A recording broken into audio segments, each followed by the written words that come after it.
We hold each other high, but we fall 1,000 times.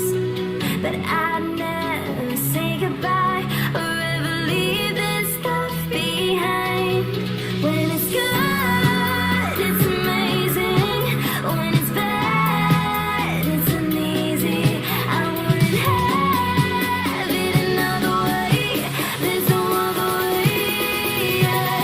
When it hurts like this, never like, never like, never like,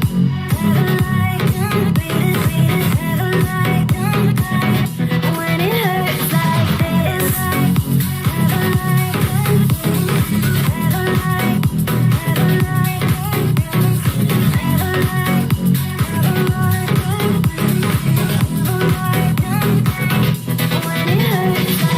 this.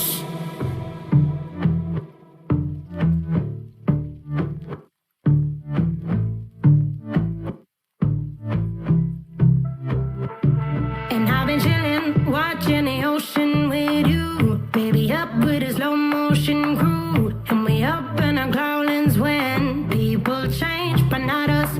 And we just chillin', kicking it, kissed by the sun. Could be soaked to the skin in the mall soon. I know.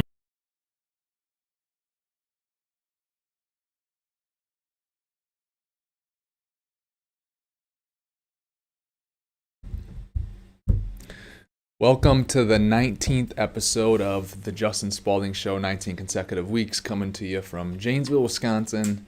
What's the date today? Oh, you forgot to turn the light on, huh? No, what Still just struggle with the basics around here. Dean came and get the lights on. it's April 30th. April 30th, 2021, the 19th episode of the Justin Spaulding Show. We got a lot of questions lined up. More came in today. It's kind of cool. We're getting some traction there where a lot of people are asking questions. Some of them we are filtering out because if we've answered them on the previous 16 episodes, then we probably don't have to answer it here on the 19th episode as well. So if we ever get one of your questions and it's not in the show and you're wondering why, well, if you probably go back 1 episode, 2 episode, 3 episode, 4 episode, 5 episodes prior to this one, we probably answered it and probably talk about it all the time on Instagram or somewhere else on YouTube, et cetera, et cetera. So what are you looking at? Everything good? Yeah. Okay. So yeah, but that being said, the Packers last night drafted the corner I don't know about from Georgia. I'm good with it. Everyone's like, why? Dude, if you guys watched the NFC Championship game, we needed help there, so it's okay. Like, we don't need another offensive guy. It wasn't the offensive's fault. What's going to happen with Rodgers? I don't know. At one point or another, he's going to be gone anyways, but I don't think it's going to be this year. I think they're going to figure it out, and they're going to pay the guy. They're going to pay him, Maudine. So I think he's like the 13th, or maybe the 8th to 13th highest paid quarterback. I know this. I think he's like the 3rd highest paid in the NFC North alone, which either Kirk Cousins or the boy that came from the Rams to the Lions, Jared Goff. So I think he's sitting 3rd, which I get it. I mean, if I was him too and you're leaving $10, $20 million a year on the table, I mean, I'd be probably pulling an Aaron Rodgers right now too. Plus, I mean, if he goes and gets this Jeopardy gig, it's a lot safer of a role, right? It's equal or more money. Maybe that's what he's going to do. Maybe Aaron Rodgers is going to do Jeopardy the rest of his life. I don't know, but I wouldn't judge him. So, all right. That being said, in other news, we have the match coming up. You know what I'm talking about, Maudine? Match? Ryder knows. So I told Ryder a couple weeks back if he got X amount of sales, we'd go golfing. Well, now the match is on the books, so we're gonna be golfing next week, like 5 p.m. tee time, 18 holes. Yeah, I'm gonna whoop him. Just earlier today, I'm walking by his office and he's like, "Hey," I'm like, "Hey," he's like, "You have a slice?" Like, he's kind of worried. And I'm like, I just kind of looked at him for a second. Yeah, I got a slice. You know what a slice is, Maudine? No, If you're a right-handed golfer and you get up to the tee box, and if you swing, right, you swing the golf club, you hit the ball, and it's going straight. And a slice is when, if you're a right-handed golfer, it veers off to the right. So Ryder's like, I have a slice. So, but sometimes my slice goes away. My slice has been getting better. My golf game has been getting a little bit better. So we're gonna see what happens in the match. But I'm sure I'll talk a little bit of crap next week. I think I'm gonna beat him. I've kind of been like getting a feel of what he's shooting. One of the rounds, I'm like, hey, what'd you? Because if he tells me like on a Friday or Saturday I'm going golfing with a buddy, I'll kind of reach out to him, just nonchalantly ask him, what'd you shoot? And he'll be like 56 on 9 holes. I'm like, I got you, dude. I can. What if he wins? If he wins, Yeah. I mean, he wins, but I don't think he's gonna win. It's gonna be the worst. I think- week of your... No, I'll forget about it right away, and I'll just be on to the next match. But I think I'm gonna shoot a 96 that day on 18, and I think he's gonna shoot a 113. So that's my projection. Make sure you keep this clip for the day after. So I think that's my projection right there on the golf match. But all right. That being said, let's see what we have for questions. Jack Barnes on Instagram said he just bought my book. Jack, thank you, man. To buy my book, you can go to www.justinspaulding.com. And if you go to justinspaulding.com, you'll see the other products we have there. We are having a pricing increase going live here over the next week at some point. But anyways, first question of the day is HUD, Fannie, or Freddie for refinancing a 100-plus unit multifamily, and why? I would probably more lean on the Fannie Freddie deal than the HUD deal. The HUD, you're going to get a lower interest rate. It's a much longer term loan, but your prepayment penalties typically are going to be much higher. There's less flexibility there.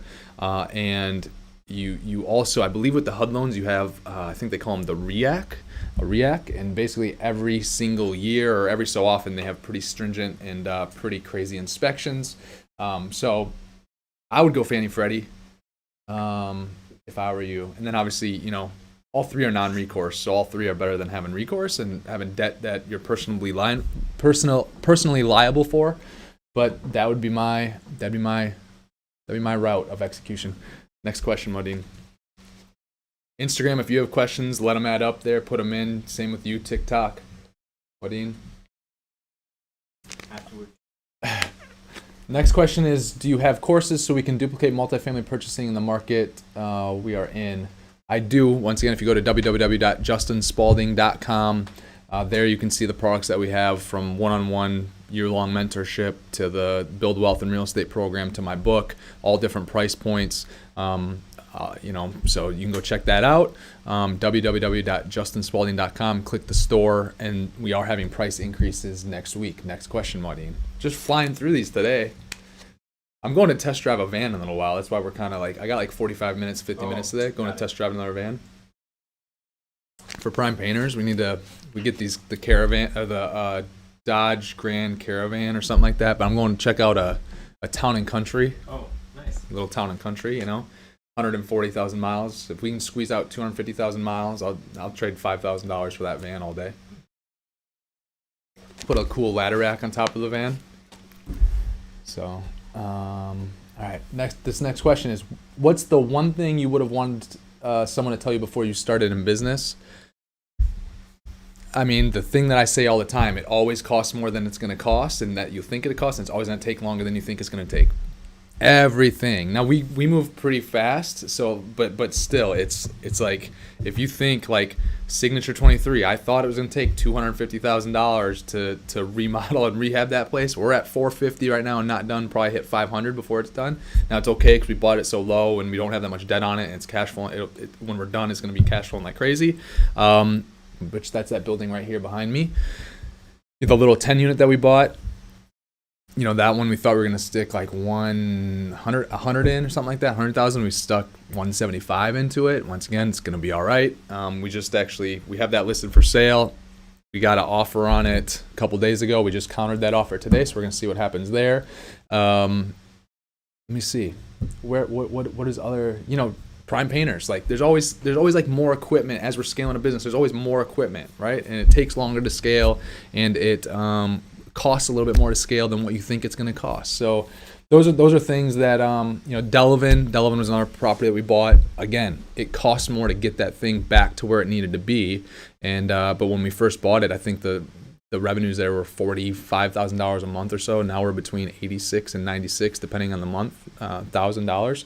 So it just takes effort, it takes money, in time to do all these things, and it always takes more than you think it's going to take. But if you're going about business the right way, it still all will work out really, really, really well in the end. Next question, Maureen.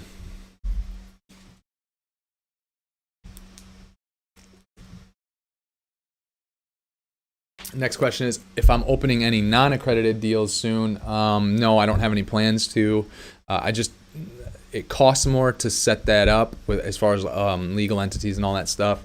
And I don't know that I mean, it's not like we have 10 million Instagram followers and stuff like that. And you know how many checks I have to collect to raise 10 million bucks?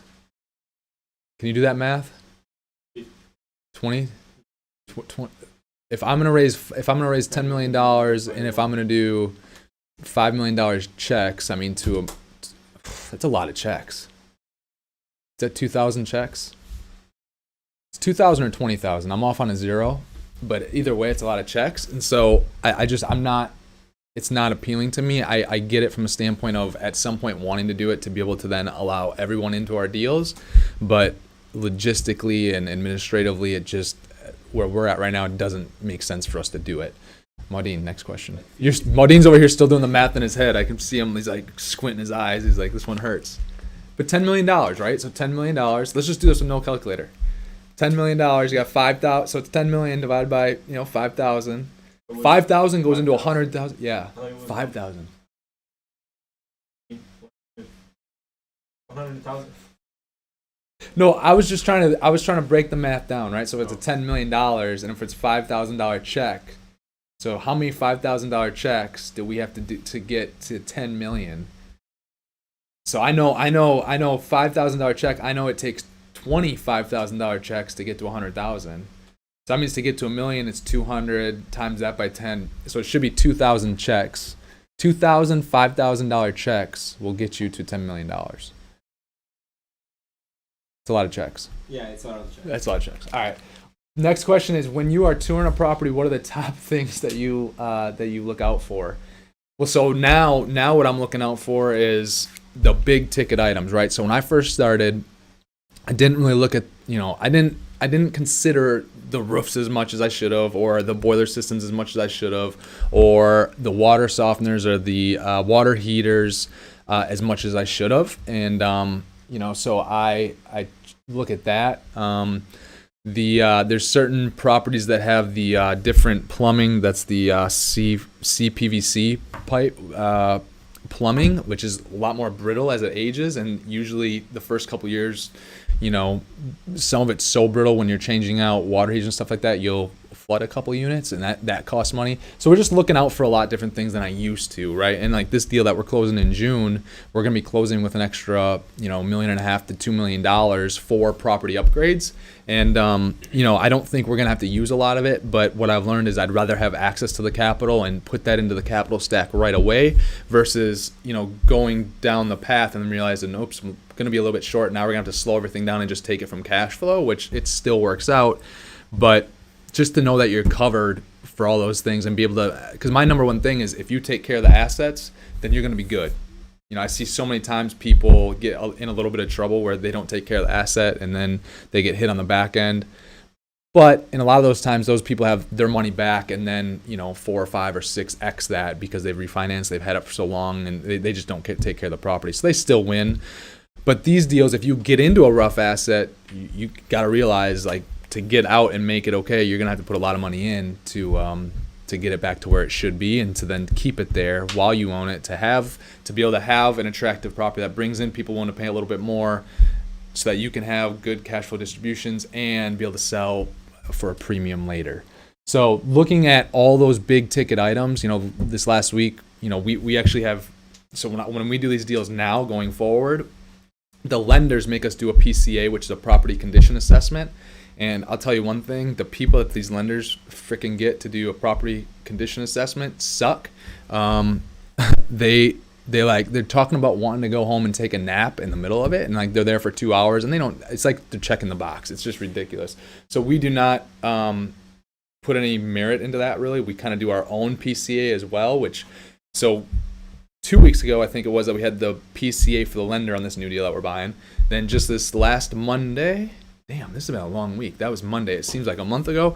Monday or Tuesday, we had our own PCA that we engaged, and it was much more thorough. And that property condition assessment, I mean, these guys went on top of all the roofs, which the flat roofs and the pitched roofs. They were very much more, they were much more thorough than the other company. And that just gives us an idea of things that we might want to take care of right away, how much it'll cost. And so there's a lot less surprises if we go about things this way. Because those big ticket items, they can have a big impact on a lot of, on your cash flow and all that stuff going forward. So the next question I'm going to take right now real quick is from YouTube that just popped up. And Brandon says he is 23, looking to put down around $50,000 on a fourplex using a low conventional or FHA loan. Advice on doing that, or should I save up and get more units at once?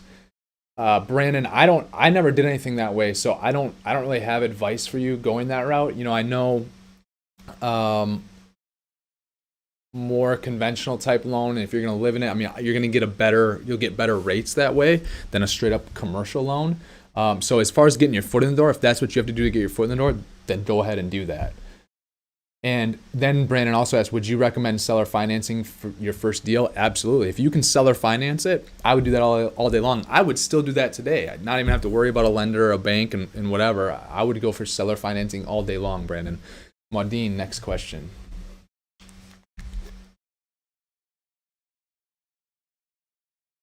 Where would you go to find investors for your deal? I kind of talked about this on last week's episode. So if you can go to last week's episode, watch that. It will show you. But you got to have a network. You got to have contacts. That's the main thing. Go watch last week's episode. Maudine, next question. 5 questions.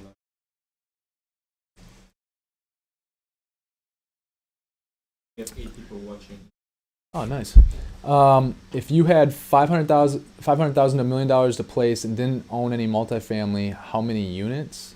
I'm asking, like, how many units would he want to buy, or would I buy? So all the time, my theory is, and my mindset is, I want as many units as possible.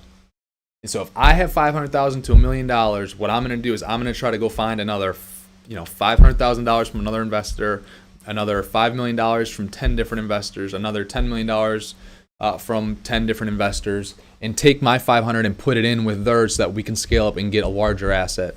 They're safer. I talk about this all the time too, is if there are plumbing issues, right? A plumbing issue is typically, like a plumbing leak is going to cost the same to fix, whether it's a single family home or a 178 unit.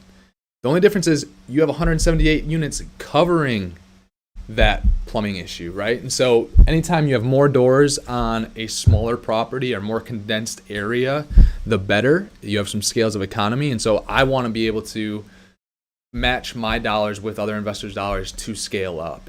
It's been working for us and it will continue working for us.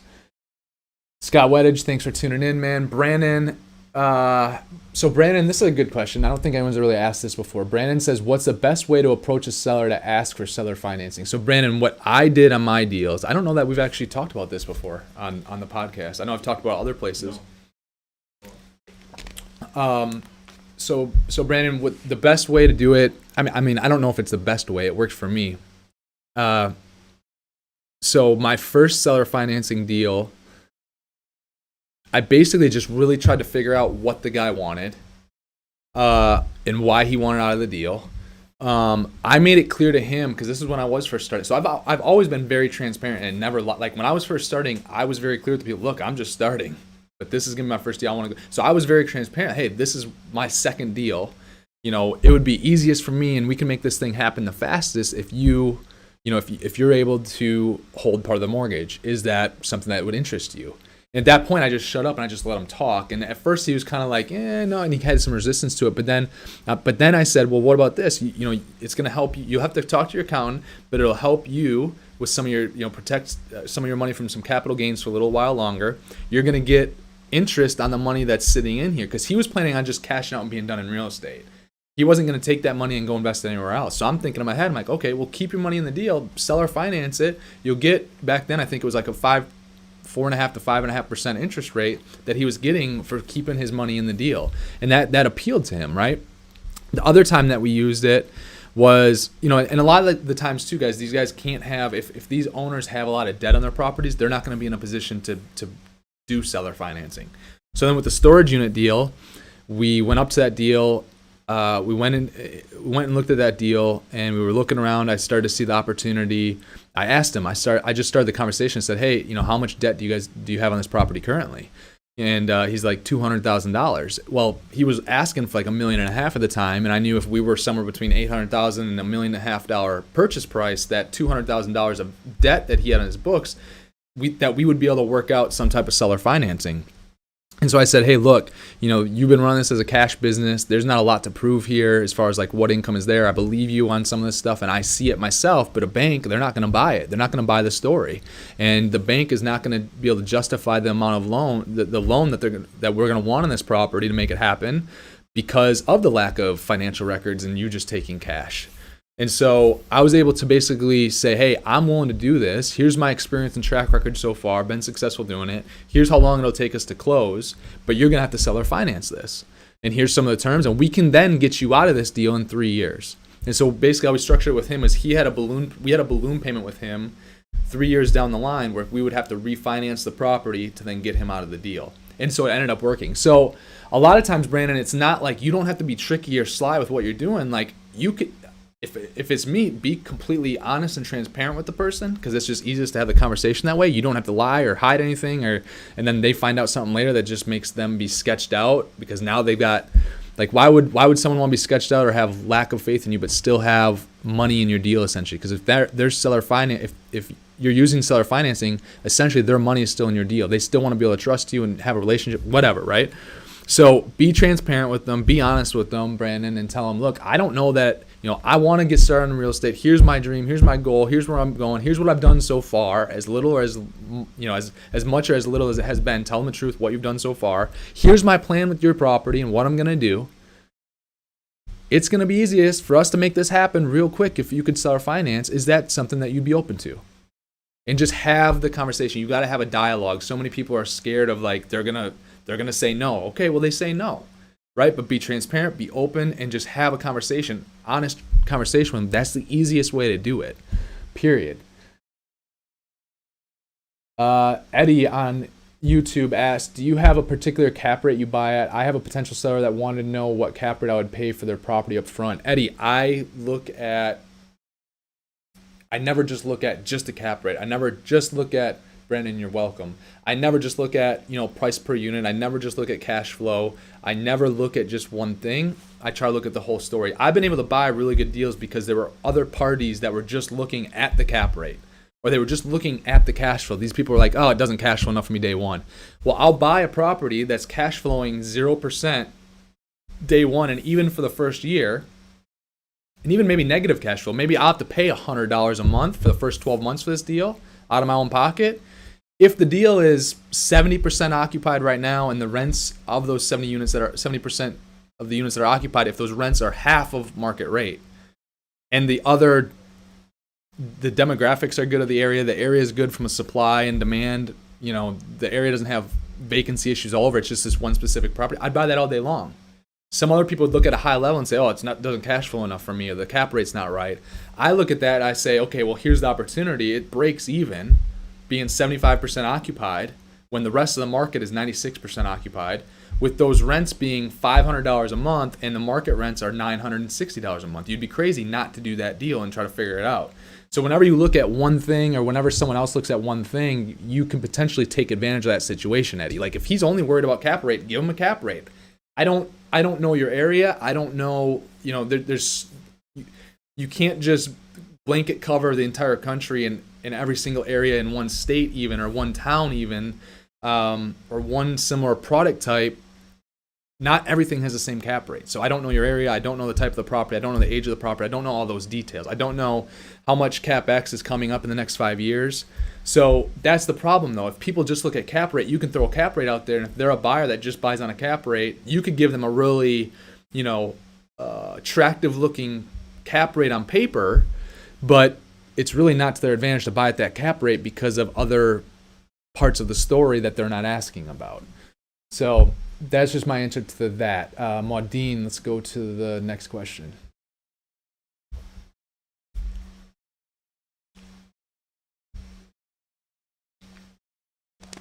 Buying a duplex in New Haven for $120,000.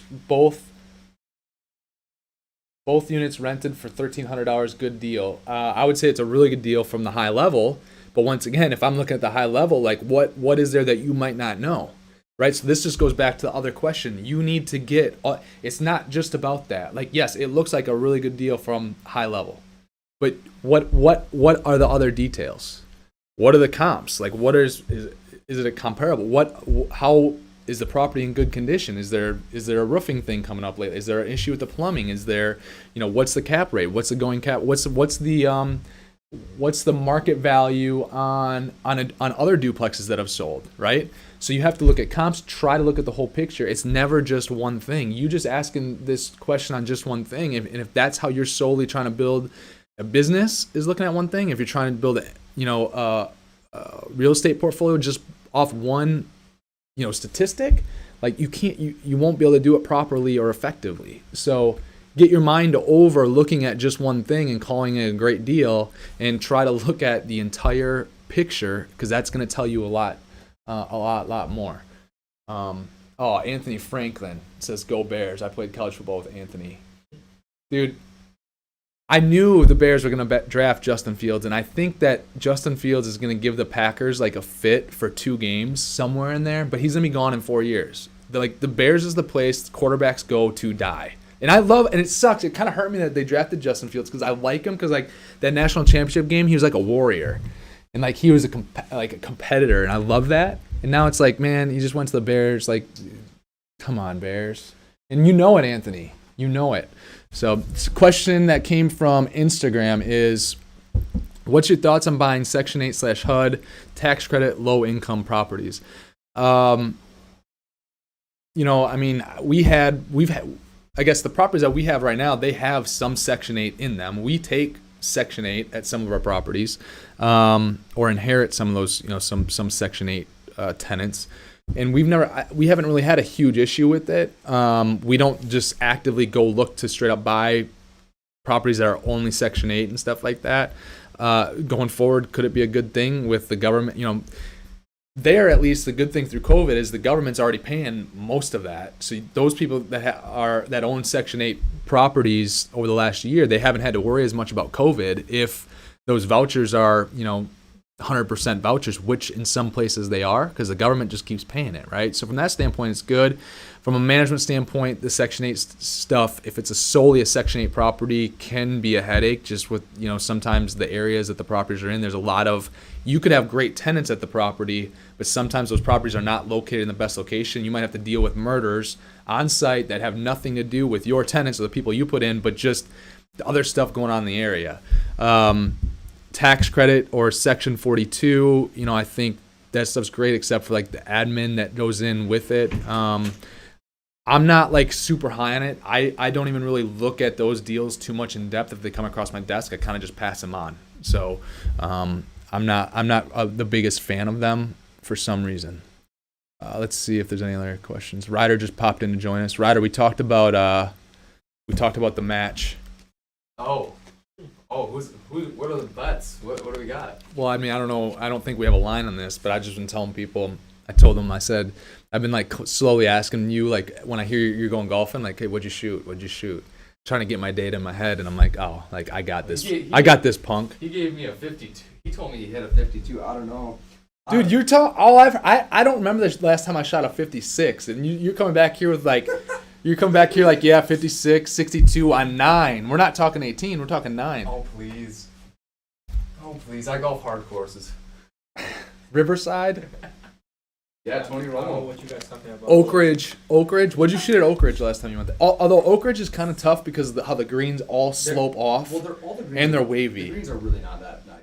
Right. They're not so it's straight. tough. But I love Oak Ridge though, because it's like my home course. It's like a community. Yeah. It's you grow up playing it. Like I would play Oak Ridge every time I go golfing. If low 60s, but low 60s on 9. bad days. At Oak Ridge, you shot low 60s on 9. I'm not worried. And how many mulligans? How many mulligans did you I have on only that? get one. So that was with one mulligan. Well, we don't know if I use it every time. The last time, so the other day when we went to the Oaks, I think I shot like a 48. CJ, Jamie, and Without Kirk went. and 9. Yeah, and 48? yeah. But I've lost 2 balls. That was counting stroke penalties for 2 balls I hit OB. What else? I 3-putted like 3 times. So I was like looking at that round. I'm like, dang. Like I could have. Well, I like Anthony's Go Bears comment. Yeah, we already addressed that. Yeah? Yeah. How we're gonna be So at you the top. changed the topic though. But anyways, I already have a score prediction. I can't remember the exact score prediction, but Maudine has it recorded, so we'll have that for next week. How much do you think I'm winning by? No, I think I have you losing by 10 strokes. I think. Um, Well, wait, but I said we're golfing. No, wait, I said over I gave an 18-hole score. Yeah, because we're doing 18. So bring 6 balls, Well, Ryder. yeah, I probably will. It's pretty open. It's a pretty open course. Yeah, they all go. The first hole, if you slice, you could end up OB. I almost lost mine, but I found it in the weeds. I'm fixing it though. I'm fixing my slice. I've been going. But then like 2, 3, like the rest of the holes though, you could slice most of the holes and still be in play, like from the other fairway, but still in play. Well, in better news, to change the topic again, I got a 12,000 job I emailed you about. Ready to Can you hit the bell really quick? Why is the bell not ringing? I haven't heard the bell ring in a Because week. Well, I just haven't been ringing it because the one was last night. I was at my house, and it didn't feel right to come into the office and just ring it for something else. Why? Last night. I don't know. And Ember's not here, and Ember's half of the celebration, so. Ava gets excited. I get Maybe that's excited. good. Yeah, it's true. MB gets excited. Yeah. Maudine, your Oh, office MB. partner. Huh? Michelle? Yeah, MB. Yeah. That's a nickname? Well, we got Michelle B and Yeah, Michelle true. L. That's true. MLMB. Yeah, so we're looking Rich at would have been back here. Rich would have been excited. So there's a chance that this could turn into a $65,000. Wow. Because I'm in negotiations for start date. Well, what's the whistling? So then I also told Ryder, and now this is like, now we're just going down the rabbit hole, but I don't really care because this is a Justin Spaulding show. I can do whatever I want. True. But, and now I forgot what I was going to say. Oh, so what I did tell Ryder is there's a course in Wisconsin called Whistling Straits that they've done the U.S. Open there. I think like every 5 to 8 years they do the U.S. Open there. Vijay Singh won there once. I like Vijay. But I told him what was the number? It's 553, right? If this quarter, if we do 553,000 of sales in prime painters, then we're gonna I'll take him to Whistling You don't think Straits. that'll roll over to next year? Well, I mean, but next year the target changes. Mm-hmm. It's not gonna be 553 anymore. It's probably gonna be like 25 million. 700. 25 I mean, between 25 million. I'll do 5 we're million never gonna next go month. golfing if it's just you trying to do that much. But just kidding, we might. All right, No. but that's the so Whistling Straits. That's that's your net. That's the Yeah. target that we have going for this quarter. Well, But we already figured it out. If you now that average has probably gone up a 95 little bit. Yeah, it's $40,000 a week. No, 900 a day for the 553,000. Well, so it adjusted a little bit because last week was crappy. Because when I first did the calculation, it was 39,998 A week? a week. That's it? But now it changed, I think, because last week was crappy. Because that included your really good week. You had like 42 or whatever, Yeah. and now 42,000. Oh. Then you had you followed that up with a dud of 16,000, right? But there is more It on your was plate. not There bad. is more on your plate right now because you're doing some of the project management stuff too. So I get that. No, it's like half and half now. I feel like half is a better because every single time I start something, I end up getting drug into something else, and it takes a lot of time. Yeah. But that's okay. So, all right. Like So I think for the second quarter through June 30th, I think if you average, I think now the average is up to like $43,000 a week. I think that puts it on pace. So now, but then if you have a $62,000 week now and you make up for a little bit, I reach this 500,000. I think I'm just gonna. no, it's not 500,000. That'd be short of the goal. Okay, so I'll reach 553. If I reach 553, I might just take a month off and go to Arizona. But that's stupid. No. Okay. You can. I mean, you can. Well, I wouldn't. But then here's the thing with sales. If your pipeline's not always full, Yeah. that's why you want to make as much money as you can and put as much money to work. All right, we'll book for 3 years out. He was saying that he wants to try something. Maudine was out there painting today. Yeah. Really? Yeah. What were you, that little... Rich had him spraying cabinets. No, he did Oh. not. Yeah. Justin would not let you spray his I cabinets. I have, know dude, that. I got it on camera. No, but Rich came in because I'm trying to get our painters to be like, hey, you guys know any other painters? Who wants to, whatever. And so Rich has started to put little feelers out there. And Rich came in. Rich got me all excited today because Rich was painting cabinets. He came in. Hey, found a new painter. I'm like, yes, let's go. And then in comes Modine. I'm like, Jesus, Modine's not painting. If you don't know my skills, I can. Dude, if you want to go sell, like we need more salespeople. You can go sell. We'll find another content guy. If you want to go paint, you can go paint. All right, well, I'm gonna take lunch. All right, yeah, get out of here. I'm Go sell hopeful- something. I'm hopeful that we can close this 12, close the 46. 58 plus 15. Well, here, this I guess we'd be going for. Oh wow, that's fancy. Yeah. that Hawaiian shirt will do it. Yeah, no, it is. Oh gosh. I All right, miss get these out of here. podcasts. Go sell something. Fine. See ya. Ring the bell. All right. All right. Let's what else we got on here? Let's see if all right, Modine, you want to bring up the next question? Yeah. You just rang the bell. I don't think the podcast could hear that, but all right. Do I offer any mentor programs? So we hit this one before. We should just double check. This is part of my fault because I just the ones that I get, I just send to you. I don't even really read them. But no, I think we already. Oh no, we did this one already, didn't we? All right. Asking about mentor programs. Yes, go to www.justinspaulding.com. There's the mentor programs and all the programs I have. Next question.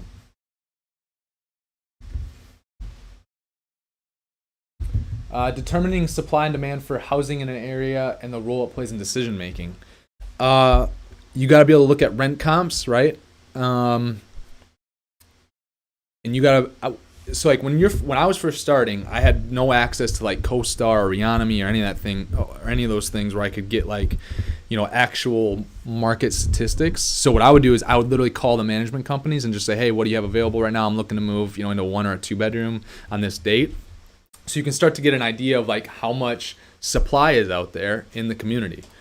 What we do now is I have access to CoStar and Reonomy, so I'm looking at those stats right there, and I'm looking for, if like this deal that we're buying in June that we close on, it's 91 or 92% occupied right now, but the market of comparable properties and the market in general is their occupancy is more like 96.5, 97%. And so like this is the other thing you can do is track the competitors, right? And so like when you're looking at the deal, you usually are looking at the deal for maybe 30 days or whatever, or go through showings, and then you have some negotiation back and forth. You put an offer on it, you got like 30 days. Then before you close, you have like another 60 to 90 days. So through that time, keep tracking those rent comps and put the date on it. So when we first started looking at this deal back in June, the comps to the property, they were X, right? And it doesn't matter what the amount is, they were X. Then I looked at those comps again, the same comps 30 days later, and they went up, depending on the floor plan, they went up 2.5% to 4.5% in 30 days, not annualized. Like literally, that was the actual amount, not an annual number. I didn't make an adjustment for annualization. It was straight up 2.5% to 4.5%. Then I checked it again about 3.5 weeks later, 4.5 weeks later, and again it went up about 3%. In just that time period. I checked again, it's gone up, about 1.5%. So like when you start to see some of that stuff and places are still full, you kind of have an idea that, okay, the supply and demand here is really solid. So that's why every day that passes on this deal that we have on our contract, I'm like more and more and more excited to just close on the deal and get it going. I mean, it's gone up since, in my opinion, it's gone up in value since we've got it from the price that we're at, from the price that we got on our contract at, it's gone up more in value just in the last 30 to 60 days because of the area comps.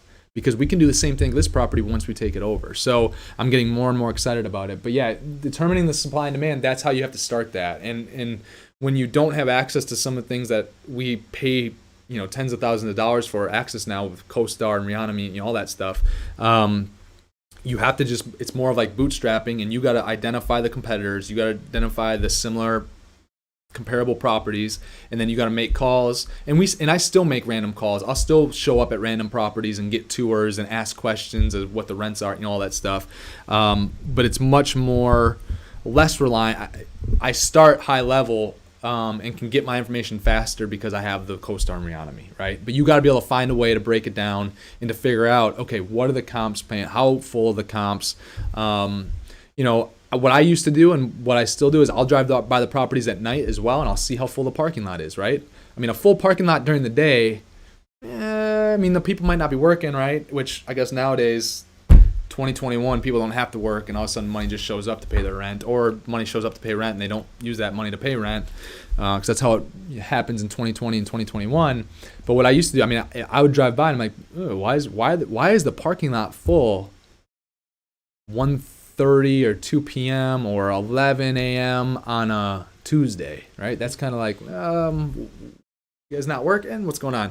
But, if you go at night and the parking lot's full and, all that stuff, I mean, that kind of gives you an idea too. And go to the comps at night too. Just go and scope the places out. I used to do all that stuff all the time. But the big thing is being able to make calls, get tours, go look at the other comparable properties, and they'll start to tell you a lot. And then once you can just bite the bullet and pay 20 grand a year or whatever for a co-star, and I can't remember what Reonomy is. Well, once you can do some of that stuff, you do it because it just saves you a lot of time initially. And then we still double check things, right? We're still calling, we're still showing up at properties, taking tours of our competition and all that stuff. Next question. This is the last one? Yeah. What time is it? 12:03. It's been 42 minutes. 42? Why did the Green Bay Packers take a cornerback last night? Dude, because Tom Brady tore us up. I'm ready. I love Tom, except for when he plays the Packers. Freaking tore us up. We needed DBs. We needed more DBs. We re-signed Kevin King to a 1-year deal, which I think was good for the Packers. I thought he was going to be gone, but a 1-year deal for him I think is a good thing. But we just need more DBs.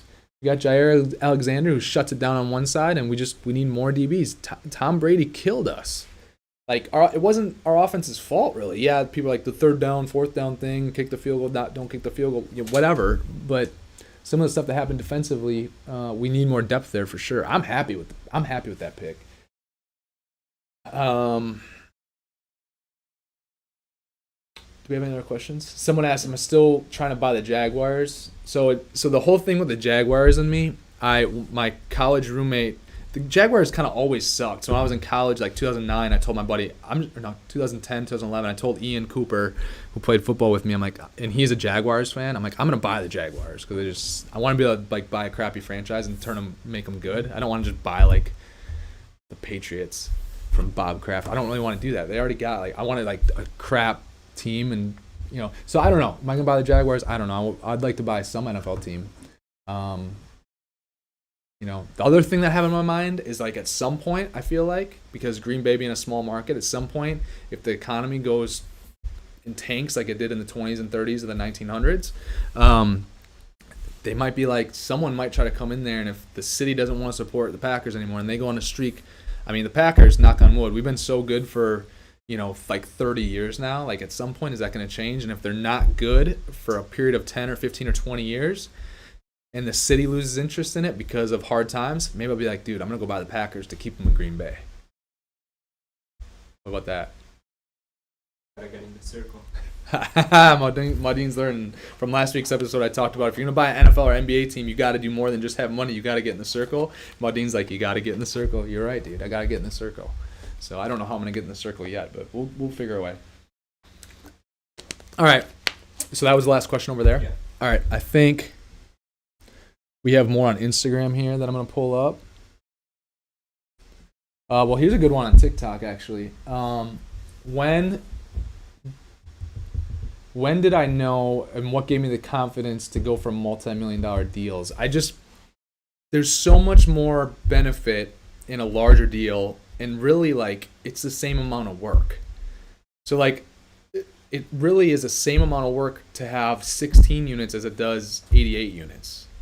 Like, to close the deal, to make it happen. It's just, yeah, it's a bigger dollar amount, but it's so much more worth it, right? And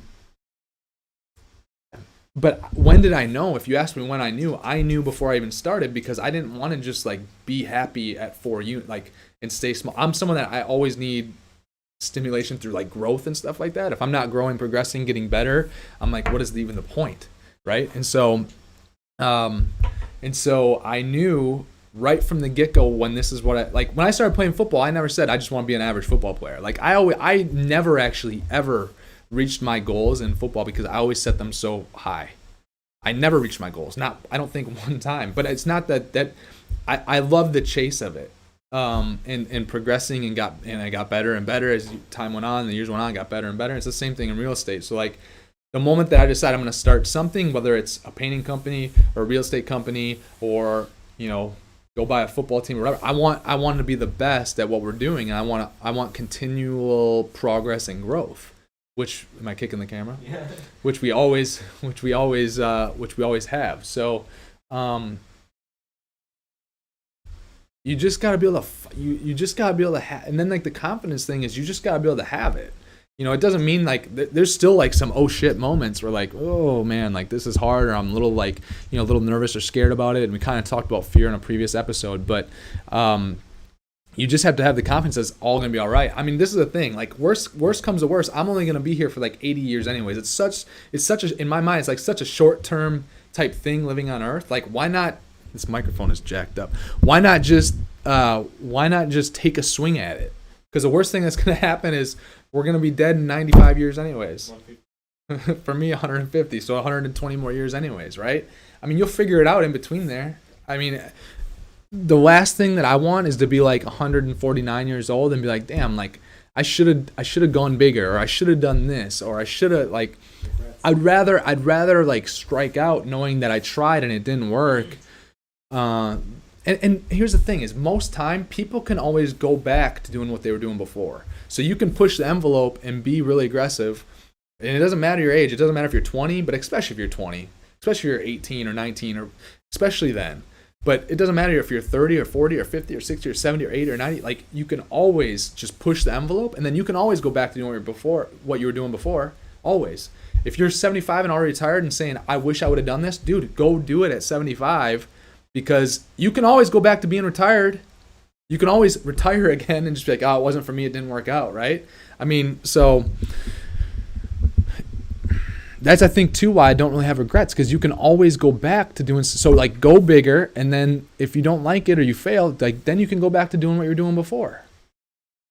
People think it's like the end of the world. Like it's not. I mean, is it gonna suck if something goes wrong? Yeah, there's gonna be a time period that's gonna suck. Like it will suck maybe for 2 years or 3 years, but in the whole thing of life, 2 or 3 years, if you live to 150, is only 1% of your time on this earth. So like, at least now you know. You're not gonna sit there and say, "What if I would have succeeded in that?" Right? So just go out and do it. Hold on, let's see. I think we have more on Instagram. Pretty sure we have another question on Instagram. Let me find it. How many years have you been working in real estate? I mean, I've been learning since 2009, and I bought my first property in 2013. Then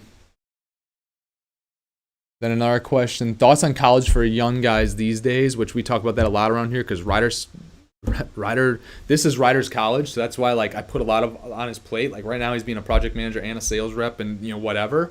And I'm like, dude, this is like your midterm exam. Like, like we got to test you somehow, you know. So you know, and I had the same conversation with Maudine. I heard Maudine and Ryder talking the other day, and I got to the point where I was semi-annoyed, so I came to check on you guys. I thought you were just like talking away and not working. And then I found out like Maudine's asking Ryder about, I don't know if I want to go to college anymore or whatever. Sorry if I'm not supposed to share that. No, Is it okay? Yeah. All right. And I'm just like, dude, you don't let other people decide for you. Like, decide for yourself. That's the biggest thing. You know, and then, you know, like anything else, like if you decide not to go to college, you can always go back to college if something doesn't work out for you, or vice versa. You can always go to college, and if it doesn't work out, you can always leave college. And the thing that sucks if you leave college is you might be $120,000 in debt. And that, you know, and then you back out and now you're still $120,000 in debt, versus the other route. If you go the other route and you succeed and you never need college, great. If you don't succeed, you can always go back to college. And if you go back to college, you're probably not in a lot of debt. So, you know, my thoughts is just, it depends what you want to do. If you want to be a veterinarian, a dentist, a doctor, an attorney, like right now, as it stands, you still got to go to school for that stuff, right?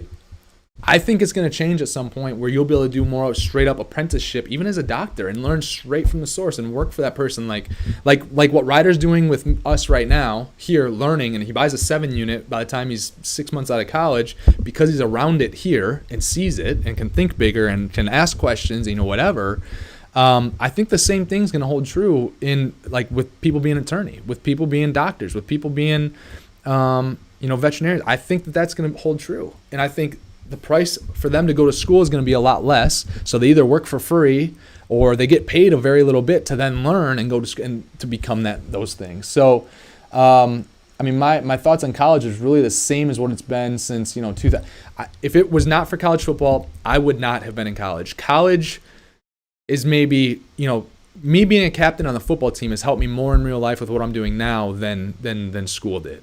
School did not teach me how to go buy this $27 million property that we're going to close on in June.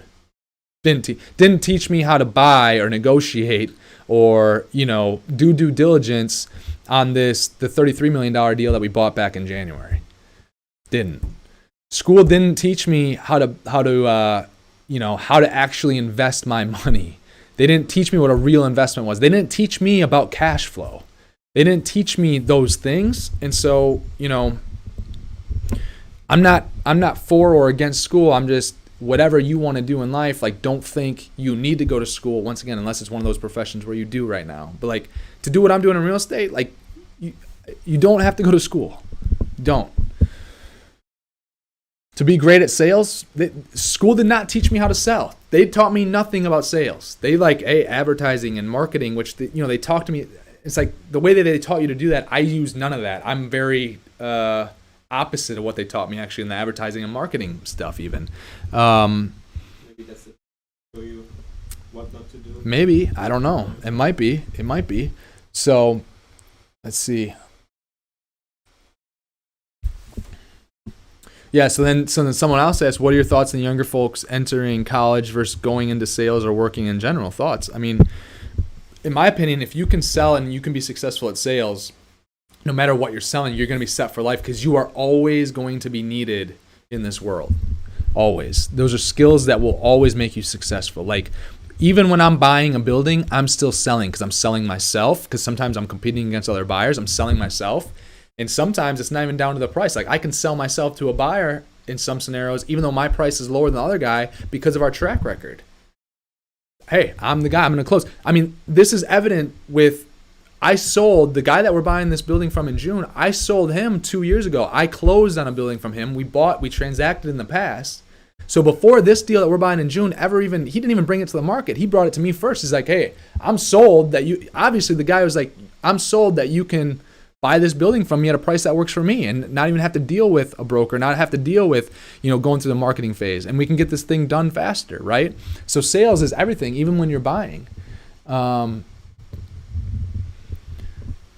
right, let's see what other Instagram questions. What are the margins on average for the painting company? If you back out what I'm investing in people and equipment right now to basically build a bigger, stronger foundation for the future, if you back that stuff out, I mean, you can profit, if you want to stay small and whatever, you can profit like 25% with other employees. Now for us, like, we're closer to like that 10 to 15% right now, and even if you back out, I mean, we're spending more on advertising, which is branding. So if you add that back in, I mean, we're probably like 17 to 20% profit margin, right? And so my whole thing is with the painting company, I'm doing it. I'm transparent with all of our guys. Like, guys, this is why I'm doing this. And if we're not going to work at a good pace around here to be profitable in these jobs and make 20%, like, I want to take the 20% of profits that we have, I'm going to dump it in more real estate. So when we go and do $10 million of revenue 3 years from now, 4 years from now, whatever, I want to take $2 million of the profit and I want to put that $2 million, go put it in real estate, right? And now once we've hit our profit margin goals, I'm good if we have like 25%, I'll probably be like, okay, let's go 50-50 on that. I'll take 2.5 of the 5% upside, and the other 2.5%, hopefully we can give back and bonus back to our people. I want people around here who want to stay, who want to be a part of building something cool, who want to provide excellent customer experience. And then hopefully my goal is that they can be compensated better off here than they could going out doing what they're doing now with someone else, or if they go and start their own thing. So that's a little bit on the profit margins for the painting company. I know that was a little bit more than the question asked for, but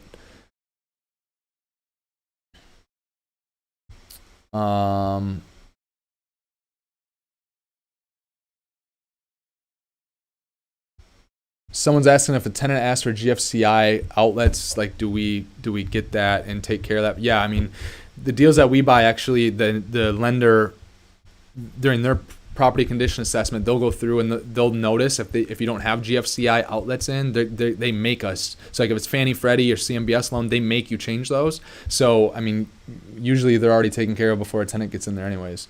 Let's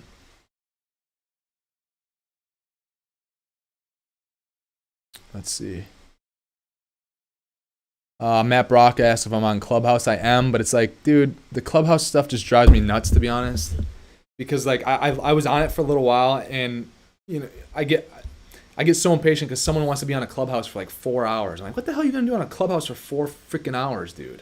Like, go sell something or go do, like, I'll use the tool if I get to a point where like I want to get on there and raise money but like and help other people. Yeah, great. But like, I don't know. And like I hear some of the people, I get into these rooms and get invited to the rooms. And I feel like 75% of the people on there shouldn't be talking and telling other people what to do. I'm just sitting there like, I can't handle it. I can't freaking handle it. So I'm not really, I don't spend much time on Clubhouse.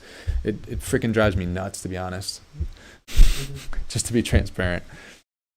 Yeah,